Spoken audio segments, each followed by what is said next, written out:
Excited? Hey, It's crazy for putting you up to it. I'm sure that's what it She is. said we should jump up and down, and I told her that's why we're here, we can't. No, it's people. You're supposed to do what she tells you. That's what I do. All right. So what we're going to do over the next couple of moments is we're going to take a few moments really to go beyond understanding your nerve scans and your x-rays, because although that's important, that's really what we're here to do is help you. It's about you reaching your God-given health and health potential. And so when it goes to, your findings, it's really about saving your lives. And my prayer and what we want to accomplish are three main things over the next couple moments. The first thing is I want you to understand more about how incredible God created you and the power, the life, and potential that we have within us to truly express life and do well. Okay.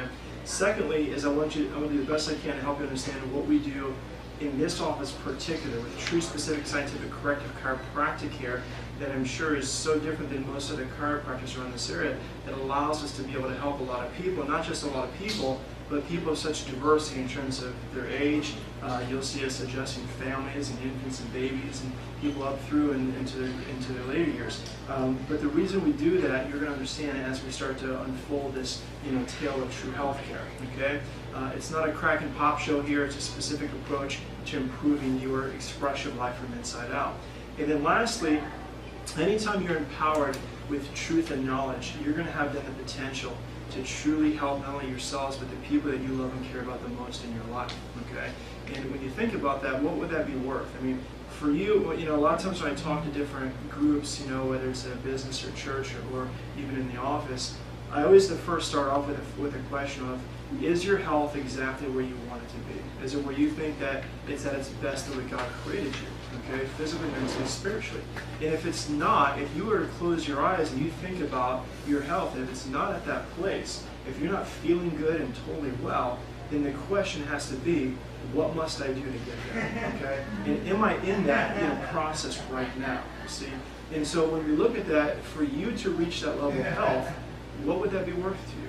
What would it be worth to you to have a husband, a wife, a brother, sister, mom, dad, a child, who doesn't have to live their life in sickness, disease, and problem? Not having to die prematurely of a heart attack like it's affecting so many people in America today, or a little kid who doesn't have to use an inhaler, otherwise he might or she might die. You see what I'm saying? Whereas a diabetic, literally their whole lives, all they know is sticking their arms and their legs and their butt with needles and, checks and stuff for their blood system every day. You see what I'm saying? And so when we come down to it, your potential, according to research around the world, is to live in vibrant health. The research shows anywhere from 80 to 120 years. Okay? But if that's the case, why don't we? Why is it in America today that the average life expectancy, whether man or woman, black or white, is 76 years of age? You see what I mean? That means that we're not even reaching the bottom of what it's supposed to be. Okay? When you look at even like stories like my grandfather, he was 76 when he passed, but he was a very hardworking man. Retired from the Army, from the railroad, and from GM. He really worked hard. But then it's like he got to the point of retirement, and he had like 3 or 4 years of enjoying life, if you will. And then after that, the last years of his life, where he was a diabetic, he had heart disease, and he had cancer. The 3 top killers in our country, he had them all. And that's what we're finding happens so often, to the point to where then it's like we've done all this work, we had all these plans, and then 3 years is all he got. You see what I mean? And then it was over. And so it's what can we do? Because then on the flip side of that, you look at the Jack LaLannes of the world. You know what I mean? The 96-year-old guys who could, right before he passed, he could probably outrun any high schooler, you know what I mean? The average high schooler, rather, you know what I mean? In any state, given state. But yet, when you look at that 96, and that's 20 years more.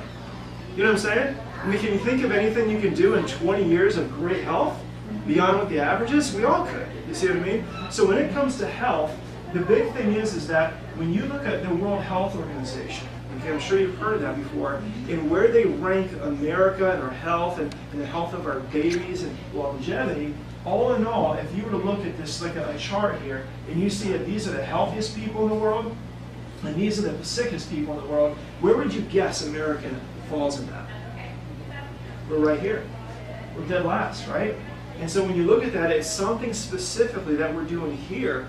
Although we spend more money by far, we have more doctors and nurses and research and university hospitals and science centers and all this other stuff. We're taking 72% of all pharmaceuticals manufactured in the entire world, yet we only make up 5% of the world's population. So we're doing all this stuff in the name of science and healthcare, and yet we're right here dead last. You see what I mean? And so we have to start looking at and understanding, the Bible talks about in Galatians 6:7 that we should be known by our fruit, but yet if the fruit is continually getting worse and sicker and spending more money, having more problems, we have to at some point ask the question, is this what we want? Is that working? You see what I mean? And it really comes back to the understanding of what this word health really even means, okay? And we deal with, in over 13 years of doing this and doing thousands upon thousands of patients and doctors and nurses and pharmacists and just other people who work in the healthcare field, if you were to ask most people, including most physicians, about what the word health means, they have no clue. Not even a clue. So we have these people, again, who say, I want to be healthy.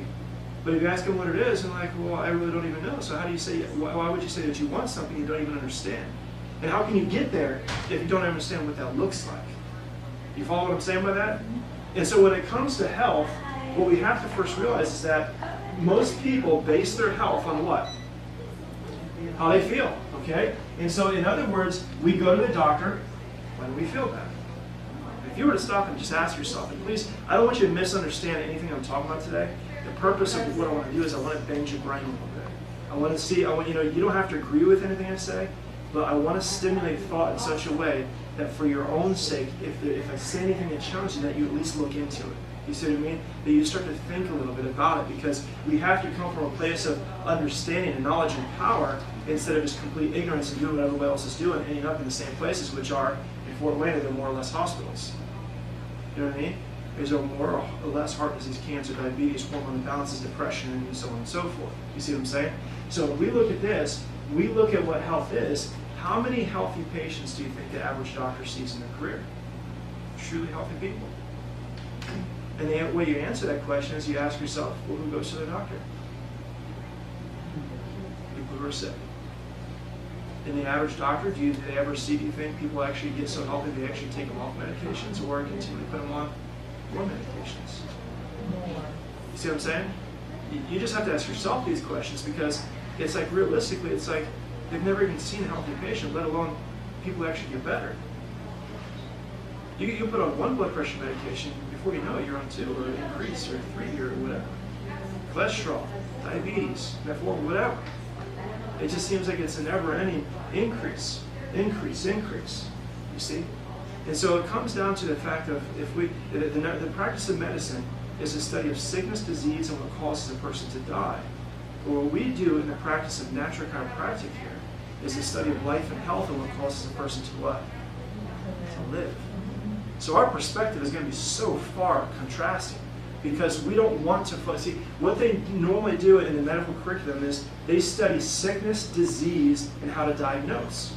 You see what I mean? So the number one thing they study is disease and diagnosis. So then therefore they have a level of so-called understanding that now, because I understand what to call it, now I can treat you for it. You see what I'm saying? And we're over here saying, we don't want to give a flip about that. We want to focus on what is health, so we know then how can we help you, if you're not there, to attain that which you desire within your heart. You see what I mean? So when a patient comes in, and they may have, in terms of chiropractic, if a person doesn't understand what chiropractic care is, they may think it's about cracking necks and backs or back pains and headaches. It has nothing to do with chiropractic. Well, I take it back. It has about this much to do with chiropractic. Yeah, we're the best at dealing with those issues in the world, and that's why people think that. But this is about a full expression of life innately, so your body can heal the way God created you. So when a person comes in, they say, well, I didn't know this had anything to do with headaches or blood pressure or anxiety or sinus allergies, asthma or whatever else. Just a couple of weeks ago, the parent brings their little child in and says, hey, my kid's having an asthma attack. The kid's like, I adjust them, and guess what happens? Just like that. Or the little baby, the infant who is brought in, with tubes running in and out of their body, and then next thing you know, I adjust the right hospital sent this kid home to die. And so the parents brought the child in and said, can you do anything? I said, I don't know.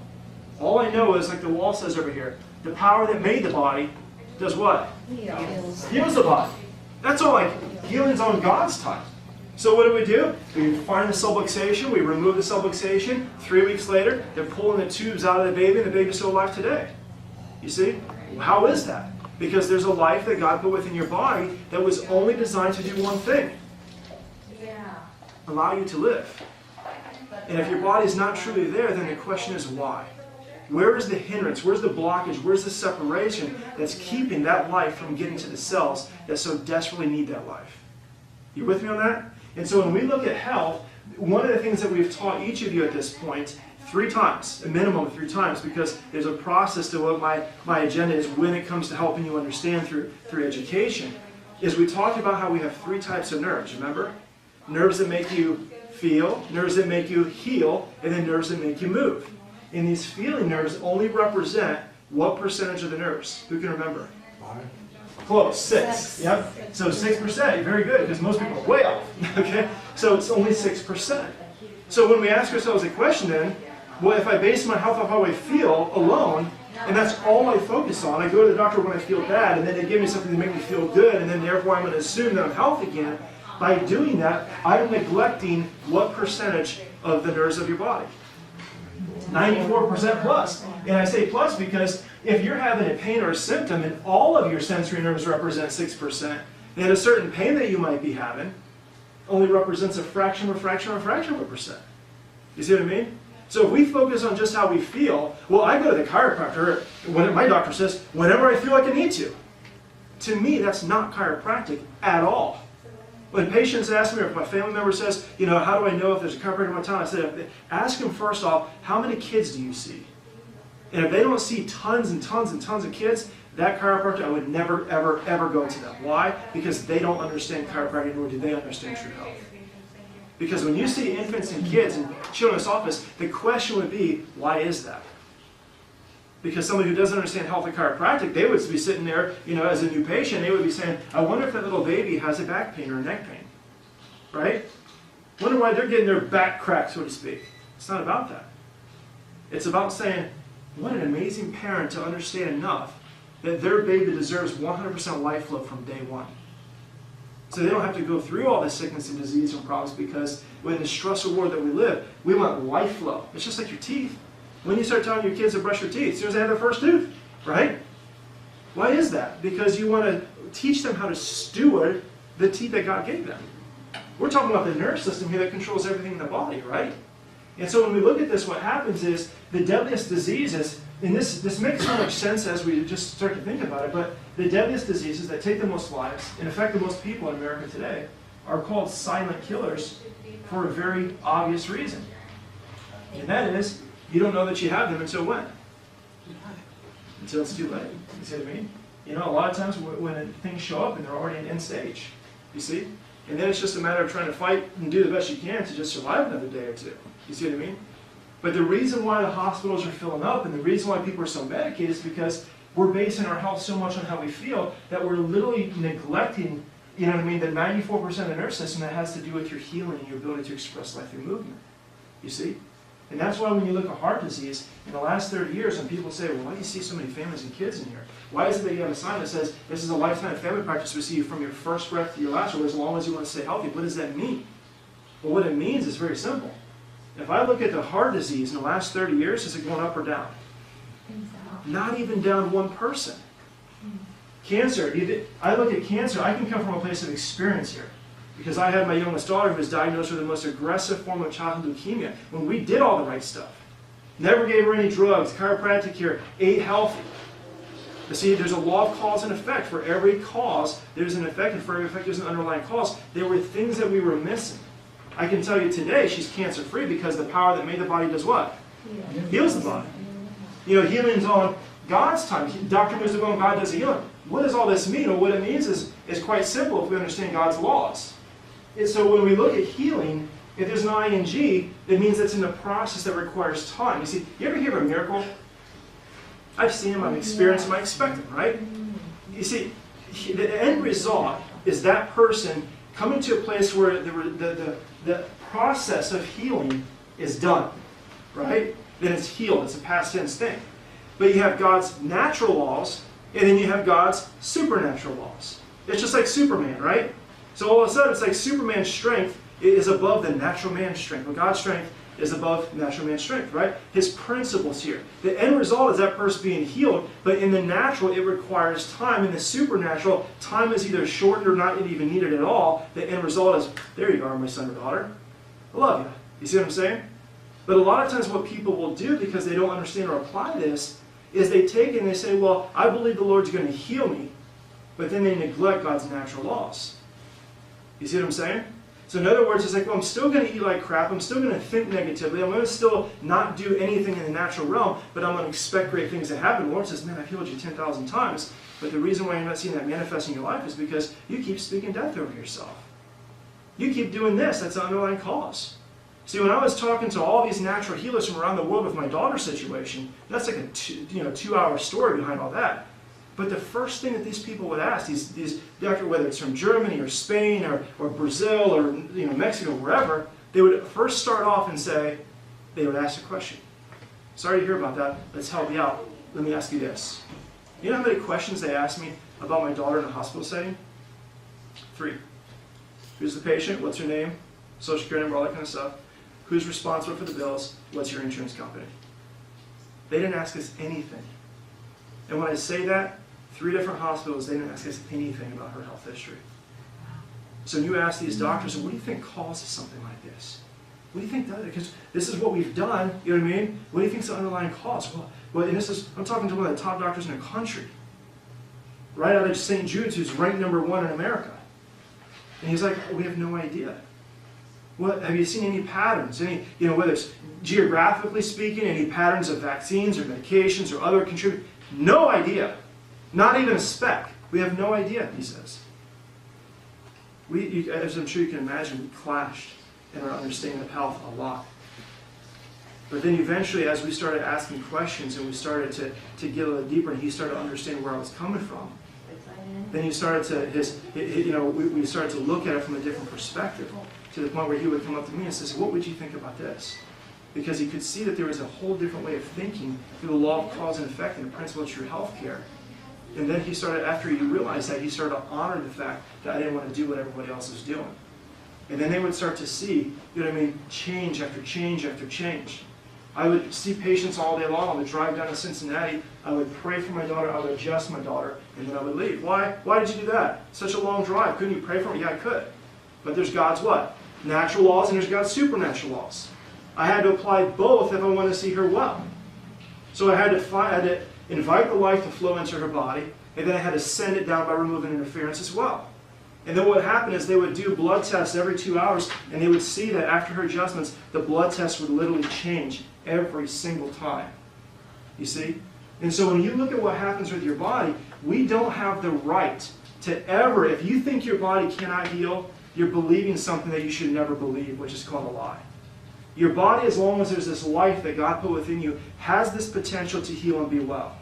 It has that. We don't have the right. Because when you look at, you can choose to look like the medical world at a pathology book, or you can choose to look at a physiology book, an anatomy book, and you can flip through page after page and you don't even have to understand it.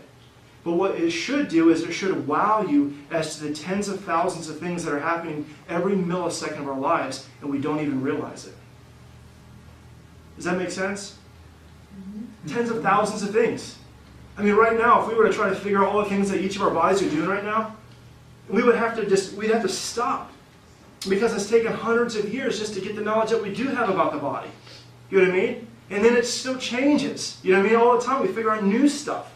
And so what happens, like with cancer, it's in 2011, it was 1.4 million Americans that were diagnosed with cancer. In 2012, it went up to 1.5 million. In 2000, according to the National Cancer Society, it goes up to 1.65 in 2013, and the number keeps going up. Diabetes, look at that. Type 2 diabetes, we're in a state of national crisis right now. I mean, they say in any given classroom right now, it's 1 out of every 12 kids is or will be a type 2 diabetic in their life. But they're estimating, I've heard 2 different doctors cite it, they say they're estimating right now, based off of the trend of how bad and quickly it's getting, I guess, worse, 1 out of 3 is what they're projected by 2020. Imagine that. Why are diabetics? I mean, it's like every other person now is saying they have sugar issues and heart issues and lung. You see what I'm saying? But you look at this stuff, and diabetics in our country are so far worse than anywhere else in the world. I mean, if you've ever taken anything that says sugar-free on it, your body begs you to stop that. Crying out for life. You cannot be well if you're taking anything in your body that says sugar-free. It's a neurotoxin. It has a higher death category than half the other drugs out there in the market. If you're thinking about, you see what I'm saying, well, I'm doing it because I have blood sugar issues. You're going to have life issues if you don't stop. If you look at the studies, and you look at the studies from all over the world, they show this. We can't be well. We have to look at those things. We even look at patients who a lot of times will come in, and you see these posters over here about vaccinations.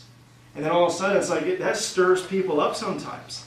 The new parents who come in, and they get all riled up because they'll see those different signs and they'll say, oh my goodness, this is where the fear that they live in comes in. If I don't vaccinate my kid, then what?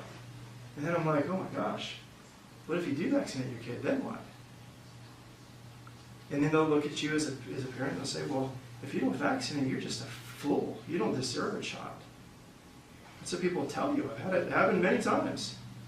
And then I'll look at the patient and say, well, that's weird.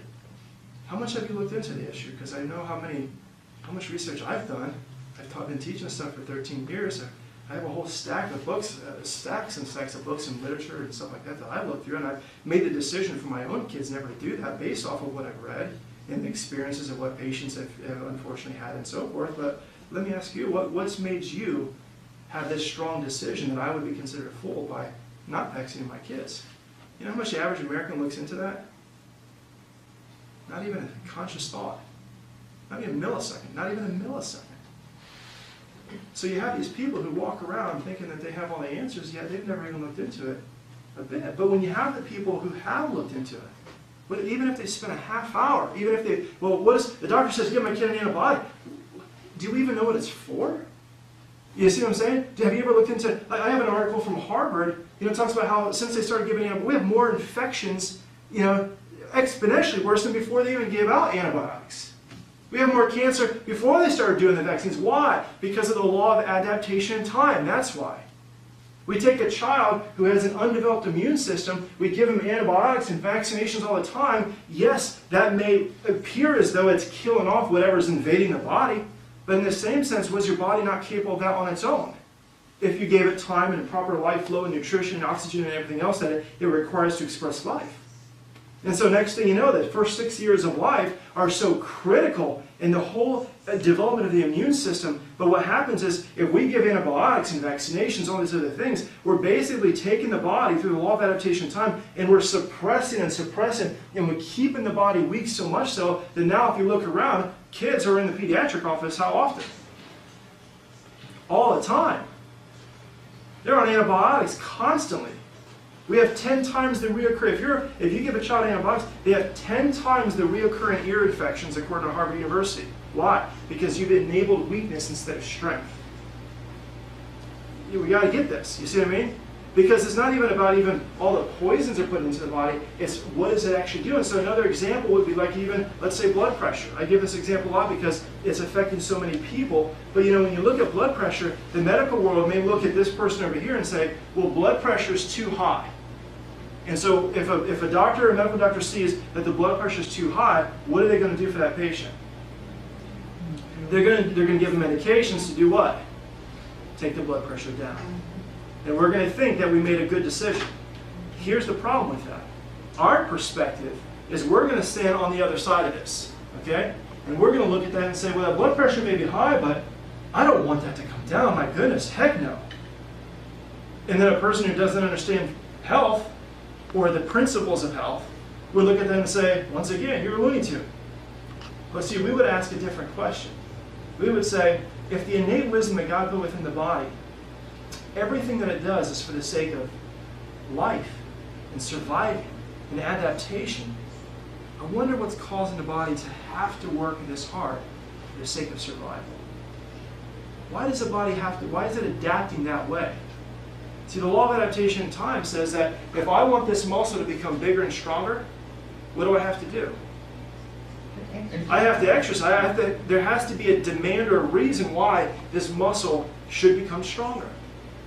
And so if I exercise over time, I can maybe do 1 or 2 reps with a given dumbbell. But then if I keep doing that, over time, the law of adaptation in time says that I will become stronger because now there's a need and my body will adapt based on how God created us. See, we're 3-part beings. We're body, mind, and spirit. That's what the Bible says, right? So you read through Scripture, and in James it talks about when you go through the trials and tribulations of life, what effect might that have on a person's character on the other side of that stuff? It says that that person is stronger, right? Because of the law of adaptation in time. It's a principle. And so the same thing applies to the physical body. If you take a blood thinner, you may thin the blood, but then if you have a heart and the heart's a muscle, did you just increase or decrease the resistance? You decreased it, right? So if you decrease the resistance over time, is that heart going to become stronger or weaker? You see what I'm saying? So everything that they're doing here for heart disease, it hasn't worked. The last 30 years of research show that it hasn't worked. But yet what is everybody in the mom doing? And what does every doctor keep prescribing? The same stuff that hasn't been working for 30 years, as if it's going to just somehow switch. Doesn't make any sense. You look at, for example, what happens even with insulin. You give a person, 4 units of insulin and whatnot, and then all of a sudden it's like, yeah, we got it under control. My doctor's managing that for me, whatever. You're managing sickness. That doesn't make any sense. That's like managing debt or poverty or whatever else. You want to get rid of it if it's not what you're looking for. You see? If I'm managing an apartment complex, yeah, I want to maintain where it's at, but who wants to maintain sickness? I know it just might be wordplay, but you have to understand, this stuff is very serious. Health care, by 2 different words, is health care, care for health. Health care in America is what? Drugs and surgery. And if you're in a chiropractic care, you eat healthy, you have positive thinking or whatever else, they consider that alternative health care. But see, the law of adaptation in time, going back to that, states that if I give that person so much insulin, and then next thing you know, the body's going to do what? You're going to keep increasing. It goes from 4 to 6 to 8 to 12, and they keep on giving you more and more and more, or blood pressure medication. And it doesn't matter what you apply it to, the same trend is always happening, right? Even to challenge your brains a little bit too, even eyeglasses. If I'm wearing glasses and I can read the sign, is my brain ever consciously getting a message that the eyes need healed? No, because I can read it. So therefore, because there's no resistance, and the brain doesn't even realize that there's a problem because I can see through and I can read that, then every year or two you go back to the eye doctor, what's he going to tell you is wrong with your eyes? They get better or worse? They're constantly getting worse. You see what I mean? And we just accept that. We'll see, we'll just take a kid who's 5 years old, they're already wearing glasses this thick, and we just accept that it's normal for a 5-year-old to have failing eyes. That's it. That's just, I don't think it's normal, but that's what's happening. And so we look at this kind of stuff, and again, I'm just trying to challenge a little bit of this standard thinking. So when we look at this, we don't look at it and say we want to take that blood pressure down. We once again look at it and we say, okay, the body's clearly doing that because that's what's necessary for the sake of survival. Okay? And so what happens is we look at it and say, well, why would the body have to do that? Going back to the right question. So what we do is we look at it and say, and I don't have all the answers by any means. I love learning stuff, I love helping people, but when we look at what happens, it's just, we try to keep it as simple as we can. It's like, okay, here are the 4 most important essentials for total physical healing in life. The number one thing that we have, is life, healing energy. So in other words, what we mean by that is the healing energy that flows from the brain that gives life and makes every organ, cell, and tissue within the body live. You see? So take, for example, the nerve that goes to your heart. This heart can only do what it's created to do, when it gets the required amount of life. So in other words, just like this light bulb, I can have a light bulb or I can have a printer, but if I don't ever connect it to the socket or to the computer, it's worthless. You see what I mean? I can have somebody, for example, in an unfortunate car accident, they hit their head real hard and they die. Their heart's not working, but yet in the same sense, I can put that heart into somebody else who has still life flow, and what happens to that heart? It lives. You see what I'm saying? So the number one most important thing that our physical body needs for healing is that healing energy that flows through the nervous system. Power of a healthy nervous system. And so what happens, we know that the best way to maintain or to achieve a healthy nervous system is through regular ongoing chiropractic care. You see? The second most important thing that the physical body needs for healing is oxygen. If you were to deprive your body of oxygen, then what happens to your body? If you're after a couple minutes, you do what? you die, you expire, is the technical term, right? So we know that you have, this is an instant death if you cut a nerve that goes to any organ. This right here, if you lose your oxygen, you have minutes, right? And then you die. What's the best way to keep your body oxygenated? You look at some of the healthiest countries in the world, we think it's wine and cheese, because they don't get heart disease, but it's like they constantly, they're riding their bikes or walking everywhere. Americans, unfortunately, what we do is we'll get in our cars, jump, to ride across the street so we can get our big gulp sodas. You see what I'm saying? I mean, it's true. We'll drive up to Walmart and where do we park? Right up front. You know what I mean? There's a huge empty parking lot and we park right up front. You'll never see me do that. You'll always see me at the church or whatever else. I'll park far out. Why? Because God gave me legs. Why not take advantage of every opportunity? I'll let the lazy and the sick park up there. You see what I'm saying? And that's my mentality. I'm not trying to be offensive at all. But you have to understand we're missing opportunities being that we don't look for them. You see what I'm saying? So when we look at this, the next most important thing that we need is hydration. Okay? So when we look at hydration, the Bible that I've seen never references, and the Lord never references himself as a living Coca-Cola or a cup of Starbucks. It's always a living what? Water. Water. You see what I mean? When you're dehydrated, what you find like with the Centrioles program, when you're dehydrated, just like an apricot, okay, or a tomato piece of fruit or whatever else, the characteristics are shriveled up and stiff, right? So if the blood's supposed to be 90% water and we're dehydrated, the blood becomes too what? Too thick. So when you think about the blood being too thick, that would kind of make sense as to why every American who's over 42 years old is recommended by the doctor to take what every day? An aspirin, blood thinner, Coumadin, or whatever, right? Because we're told that your blood's too thick, so we're going to go ahead and artificially thin your blood. Does the person need aspirin, or do they just need to cut out all the processed foods and coffees and energy drinks and sodas and start actually giving their body hydration? You see what I'm saying? Did God create you to live off Coca-Cola, or did he give you water to drink? It's not difficult. You know what I'm saying? We complicate it.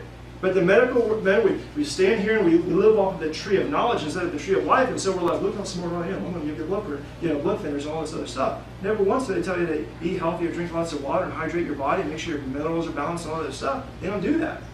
It's almost like it just goes right over them because it's so simple. What does the Bible say? It's the simple things that do what? Confound the wise. You see what I mean? We got to keep it so simple if we truly wanted to walk in this level of healing. So when we look at this, your water, it's so important. Even if you look at these people, a lot of times, we have 30-year-olds who come in, they're like, oh, I'm just so stiff all the time. Well, that can be for a couple of reasons. Number one, you have your motor nerves, which have to do with muscle control. If there's imbalance in your nervous system, that could happen.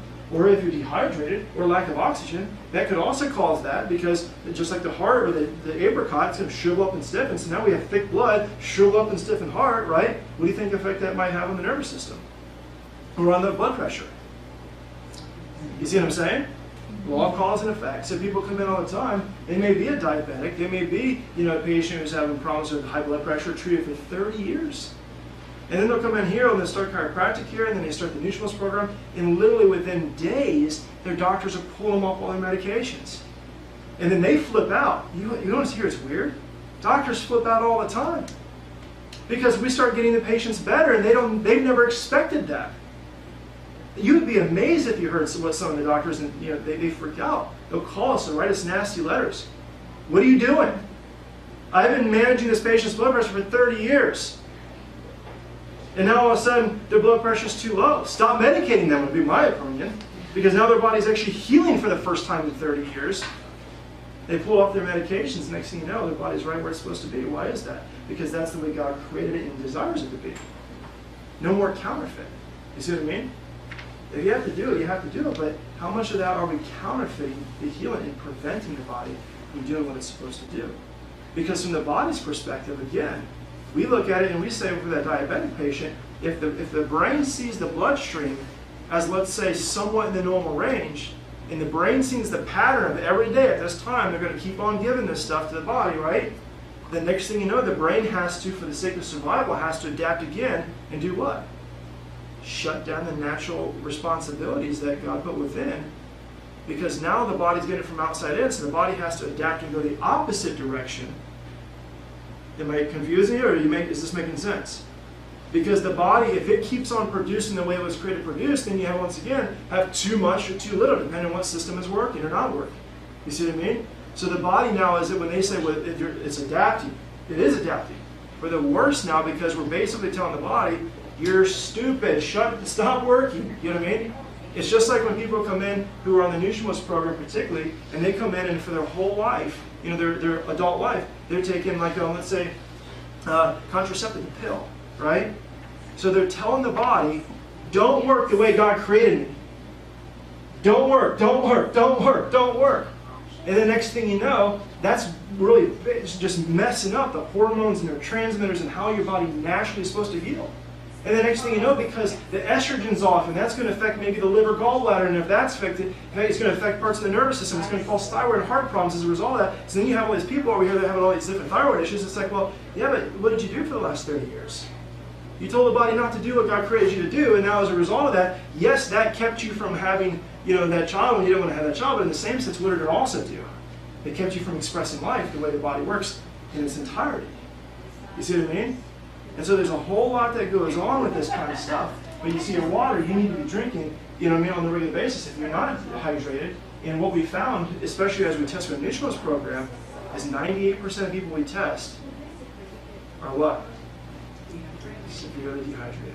You're right. 98% of Americans are tested as dehydrated. I was dehydrated, and all I drink is water. And maybe 5 to 6 cups of coffee a week before, you know, this Nutrimost program. But see, what happens is it can go either way. You can be drinking so much that you're like an oversaturated sponge. You're washing minerals out, your body's out of balance. That's what I found out. I didn't know that. The other thing I found out with water intake is if you're a gulper, your body will almost always be dehydrated too, because you know your body then has to, as a safety mechanism, has to flush it out. And you're flushing before you're better to over time just sip and sip and sip. And now I found that out, I can cut my water in half. You know what I mean? And still stay at a high hydration level because of that. You see what I mean? So there's a lot to this, but this is what we found through, you know, experience of doing thousands and thousands of patients, because our goal is for you to reach your God-given health and potential, which is way, way higher than what we can imagine. You see? So when we look at the whole issue of the water, we got to get that balanced out and increase that. The other thing, though, that's so important, is nutrition. They say through studies that only about 1 out of every 5, or roughly 20% of people, now get this, are conscious about what they eat. Now what that means, it doesn't mean they eat healthy. What it means is that they're conscious. So in other words, these people might say, well, I prefer a diet soda over a regular soda because I don't want those crazy calories. Horrible decision, but at least they put a thought into it. You see what I'm saying? Well, I'm going to go with the sugar-free stuff, or I'm going to go with margarine instead of real butter because I'm told, you know what I mean, that's the right thing to do. At least they're making a decision, even though it's a bad decision. You see what I'm saying? But what that also tells us is that 80% of people have no idea or concern about what they put into their body with what they eat. 80% of people, they just kind of go for it. You see what I'm saying? Next time you go in the grocery store, you watch and you'll see 80% of people who are walking around, you look in their carts and you'll see exactly why people are in the state of crisis that they are. I mean, seriously. You don't want to judge them. I don't judge people if they make bad decisions. I educate and then honor the decision they make, because when it comes down to your health, who's responsible for your health? You or me? You are, yeah. So I'll do my very, very best to educate you. But if you decide you want to get your flu shot, I'll honor the fact that I think you made a horrible, horrible decision. But that's your choice. You see?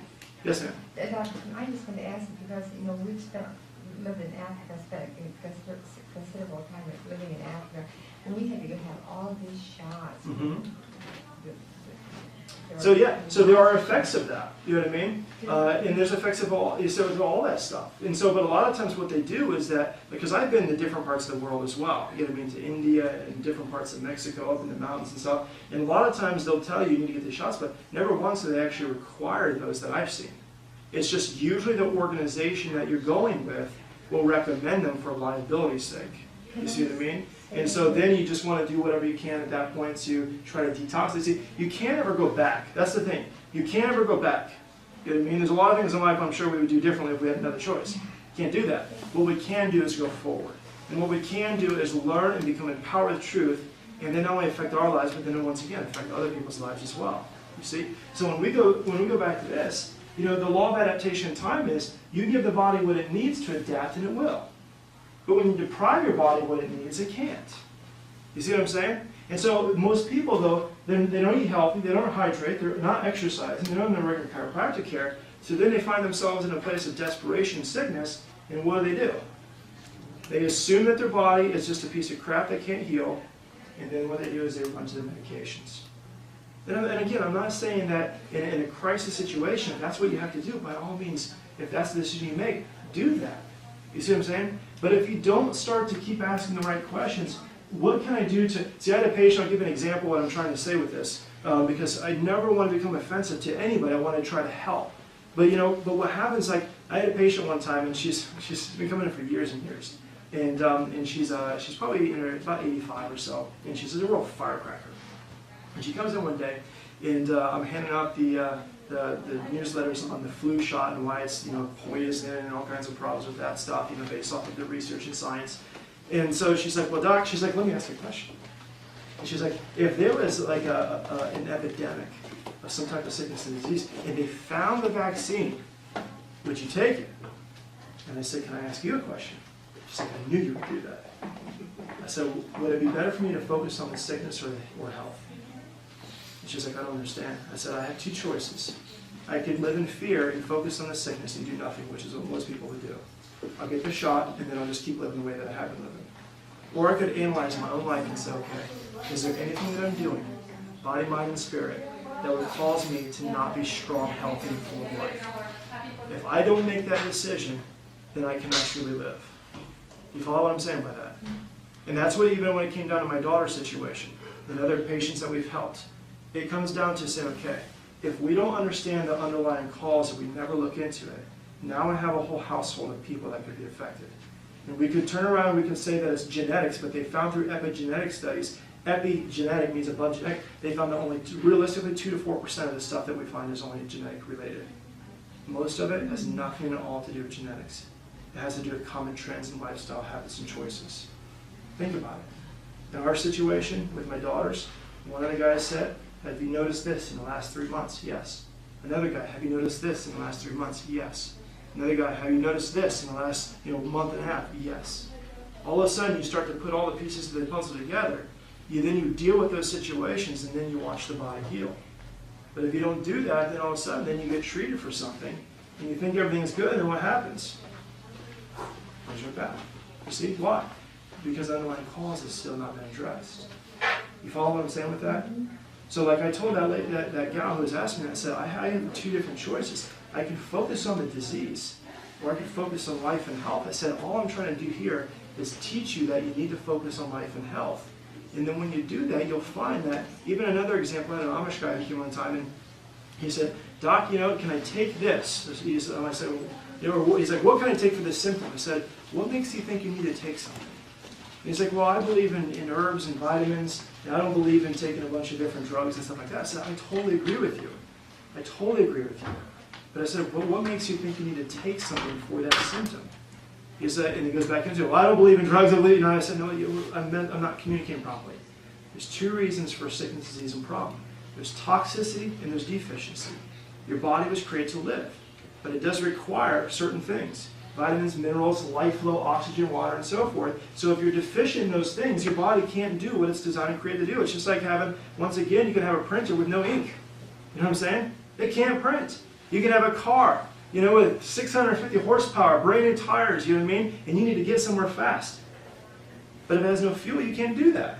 You see what I'm saying? So your body was created, you have to remember, in the image and likeness of God to be well.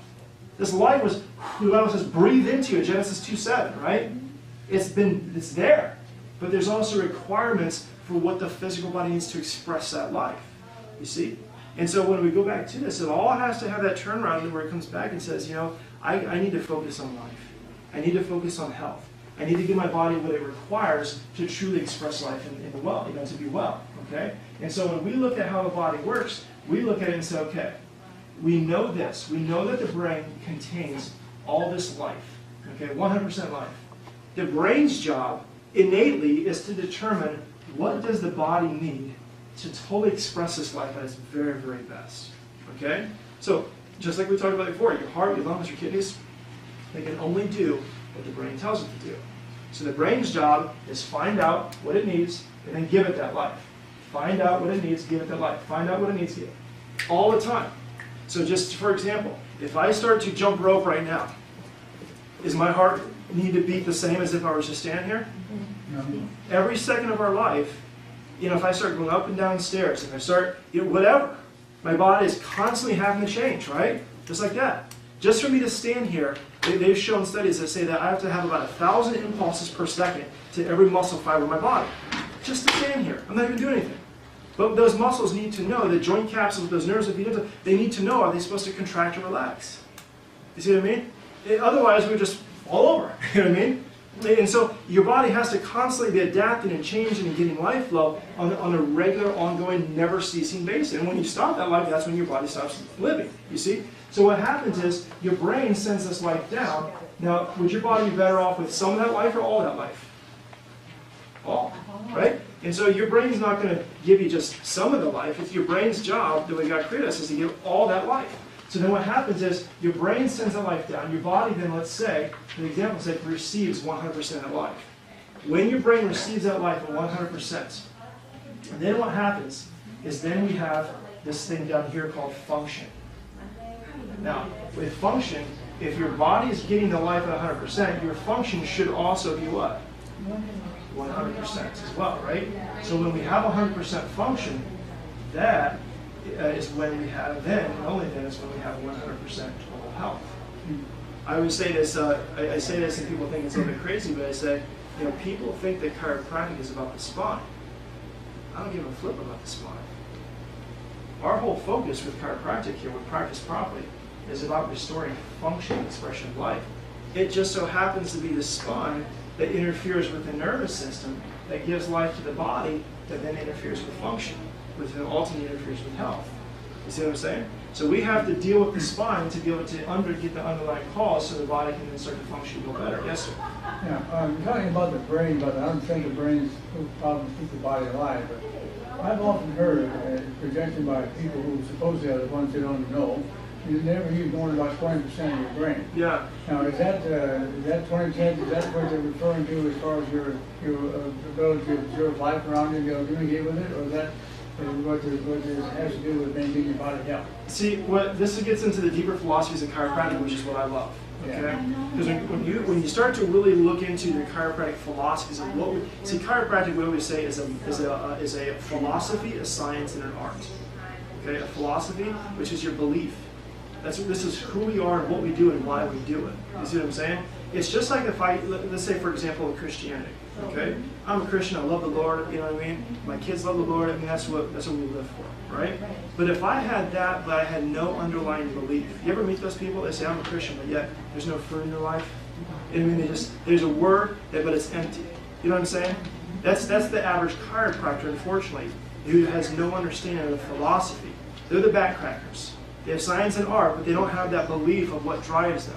The people who have the belief, the understanding, you know what I mean, the philosophy's down, those are the people who are changing cities. You see what I mean? Those are the people who are seeing hundreds of kids every week and people who are getting freedom of sickness and disease and problem, because you have to know what you're doing and who you are and what you're called to do, the mission, the vision, the purpose. You with me on that? And so when we look at that, you're talking about, like, for example, the expression of life. So what they found is they say, well, this little bit of the brain has to do with, this little speck of the brain has to do with, the heart, making the heart beat, or the lung, or the hypothalamus, and all these different things that actually work. But there's so much more that's even untapped into. Well, the question then comes down to, where does the innate wisdom within your body live? That's in your brain. Because you know what I'm saying by that? So it's like, where does the innate, because it's not really measurable. It's not really something. See, we have educated intelligence, and then we have innate intelligence. Educated intelligence in simple form, if you think about it, is like, think about in Genesis, you have the tree of life and you have the tree of knowledge. The educated intelligence is what you learn based off of your life experiences, your schooling, what somebody taught you, that kind of stuff.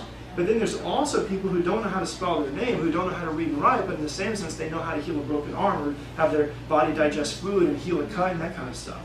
You follow what I mean by there? By that? I don't know where that came from. I was like, hillbilly talk, you know what I mean? And that's fun. So, but you see what I'm saying by that? There's certain things to where it's like, well, we can't really measure innate wisdom. We can't get in the form of a potion or a pill or a lotion.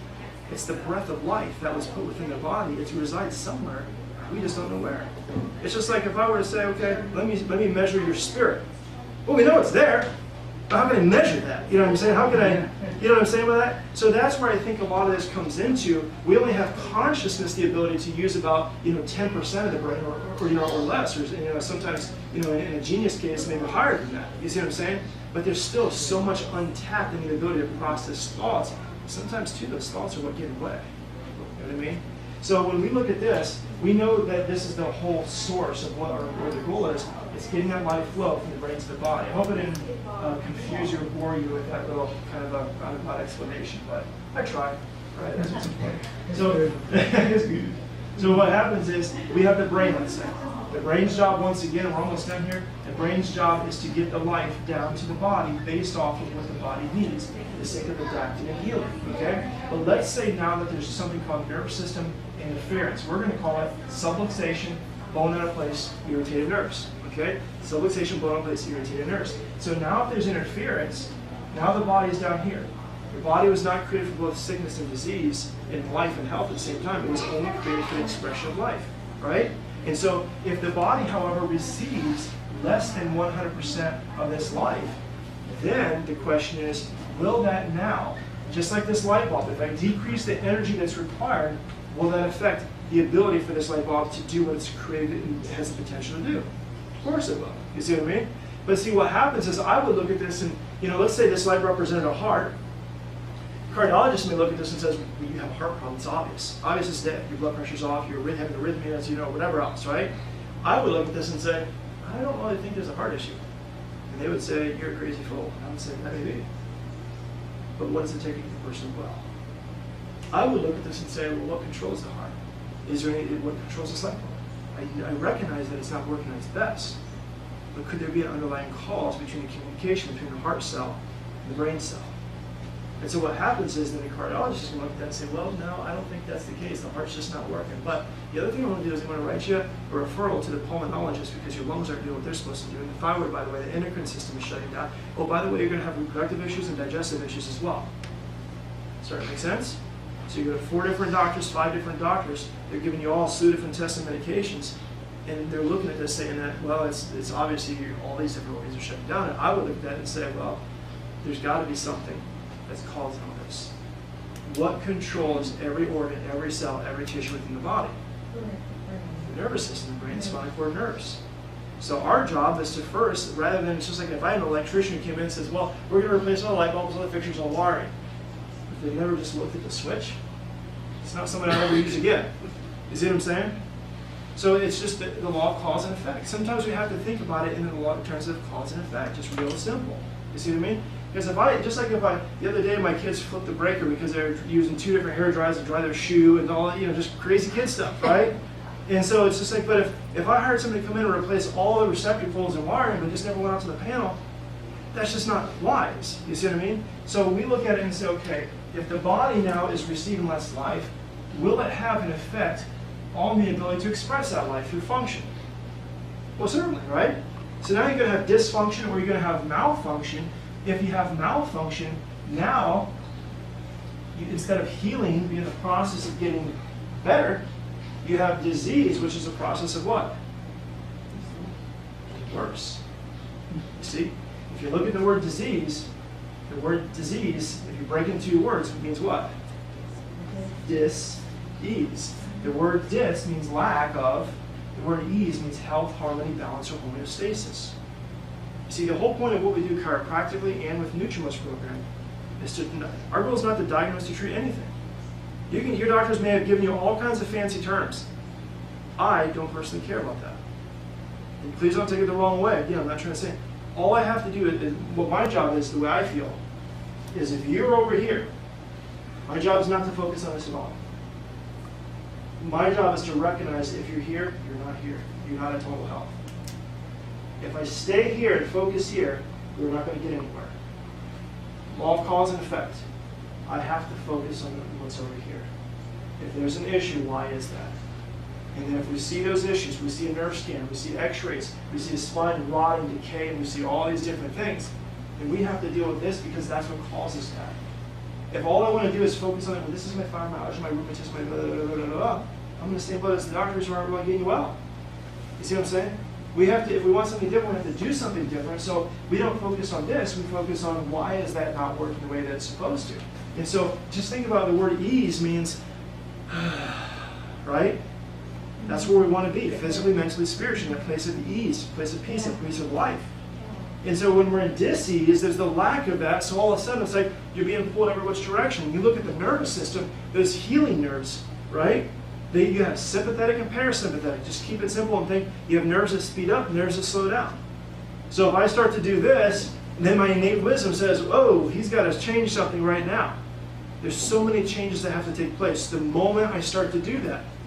You know what I mean? And so what happens then is my body has to adapt as it's created for the sake of survival. And so when we look at this, dis-ease is we want to get the body to a place of ease, but unfortunately what happens is we in our country, around the world, we look at this symptom and we focus on the symptom. Is that true? Yes or yes? Yeah. That's right. So then what happens is the symptom becomes our focus, which is kind of like, you know, treating the smoke detector going off while ignoring not just the fire itself, but why is there fire to begin with? You see? And so what happens then is the symptom is there only because first there's disease. The disease is there because there's malfunction. The malfunction is there because the body's not getting what's required for the body to truly heal and express that life. And that's there because the body needs no help. Just no what? Interference. The body needs no help, just no interference. So my question would be, is if we find that interference and we remove, specifically and scientifically, time and repetition, those interferences. And when I say remove interferences, what I mean by that is, the interference is not just, see, when I adjust you and I find those interferences, and the moment your body, through my analysis, shows me that you're clear, you may still have stuff going on, you may still be feeling a certain way. But when your body says clear to me, what I do is accept that as all your body wanted for right now, and then I give your body time to heal. Because your body, remember, see, I think of it like it goes back to Scripture. We walk by faith, not by what?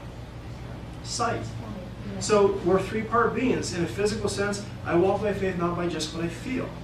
Because if I look at the body from a symptom perspective, then I may look at, let's say this plexus of nerves that make you feel, heal, and move. I may look at, let's say a person comes in and they have numbness in their hands. That's affecting one part of the nerves. But then you also have your healing nerves over here, right? And so what happens is if the patient comes in and they say, well, doc, you adjust me, my numbness in my hands gets a little bit better, but it's still there. I'm getting so discouraged, okay? And I say, don't worry, the power that made the body heals the body. But what are you thinking about? I mean, the healing is only in God's time. Nobody likes to hear this stuff sometimes, right? Doctor means no God has a healing. But the reality is that if you have interference in the nervous system, and let's say it's affecting that plexus of nerves that goes to both the hands as well as the heart, and if you had to choose what to heal, what would you heal first, your heart or your hands? Do you think your body's so stupid and poorly designed that it wouldn't also choose the heart? You follow what I mean by that? It's so important to get that. Because what happens is if we focus on the symptom, and most people, that's the biggest battle that they'll have. We focus on the symptom. This is my symptom. This is how I feel. This is how I feel. We totally understand that. We're going to do everything we can to help you. In the same sense, we got to give your body a chance to heal what it sees as the most important thing to heal in the proper order. You see what I'm saying? Why is the body responding the way that it is? So if your body innately, as I adjust, and I see on nerve scans and x-rays, I see changes. You know what I mean? Whether it's a millimeter or two, or I see a nerve scan go from a red down to a blue. That's life that's flowing inside. That's the body healing and adapting. That means that your body is accomplishing things that is necessary for the sake of your survival and your ability to express life. Then you have to accept that. You see what I'm saying? As being what you're seeing. Because remember, most people don't even know that they have issues going on until it's too late. So if your body is seeing stuff and dealing with stuff before it becomes an issue, then praise God, that's what's happening. You see what I'm saying? And so our goal is, and why we adjust and do what we do here, but then the other thing is why we do the workshops like this and write 3 different newsletters a week and change the research up on the screen and do the different things that we do is because some of the interference is the lack of understanding. Or what you're putting into the body, like the whole sugar-free aspartame stuff, or maybe a flu shot. You have to read this stuff and decide for yourself what you want to do and what you want to believe, but that could be a very important part of the interference that's keeping you from healing. You see? And that, I mean, it could be anything sometimes. Yes, ma'am? Dr. Feeman, Do those shots, do they stay in your body for a long time? Oh, toxicities, yeah, they can stay. I read a study one time that an aspirin can stay in your body for up to 3 years. Those shots, you know, that we had to have, you going to Africa, could they lay in? Oh, there's all kind, yeah, absolutely.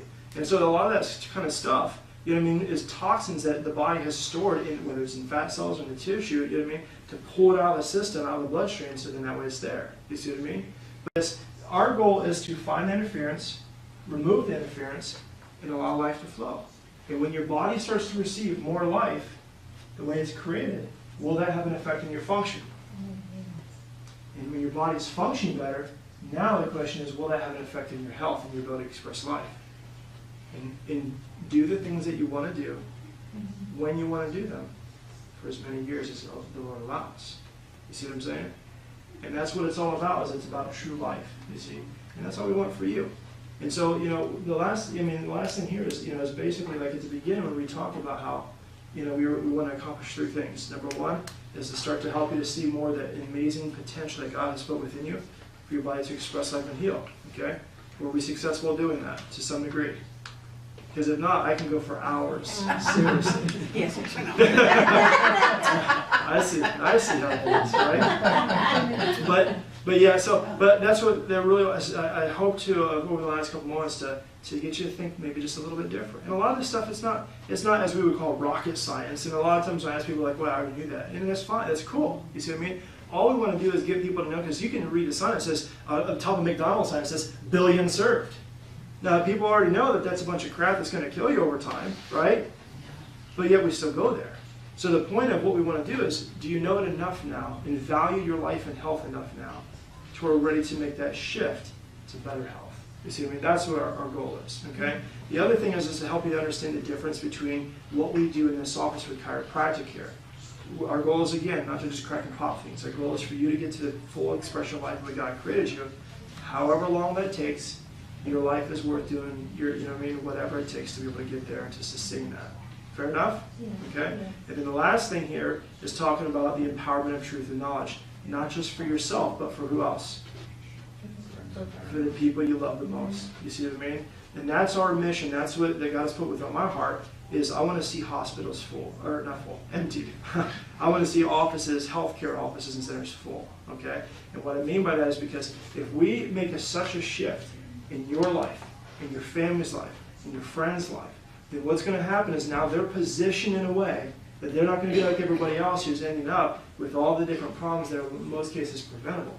They're going to end up in a way. That's why I love when I see kids in here all the time, is because they're really the only group of people we could truly, truly help to the greatest potential, because they don't have all the people coming in with decay and rot and spines, because they're in the natural, there are limitations to what your body can do. Once it's, I mean, you see what I'm saying with there? You know, once your tooth has been extracted, you can't put a new tooth there. You can put a new tooth there, you know, artificially, but it's not going to be the tooth that God gave you there. You see what I'm saying? The same thing that we want to do with the cells and the organs and tissues. We want to be able to keep those organs at their full potential their whole life if we possibly can. So the whole thing with that is that when you look at studies now and you see, you know, with Facebook and email contacts and your contacts in your phone, for the average person has literally hundreds of names, you know what I mean, on their phones, right? And most of those names, they don't even know who they are anymore. It may have been the oven repair guy from 8 years ago that's still in your contacts, right? But the point is that what they found is that when you look at those and you start to study those names, it's rare to find somebody who's not suffering from something. It's a rarity.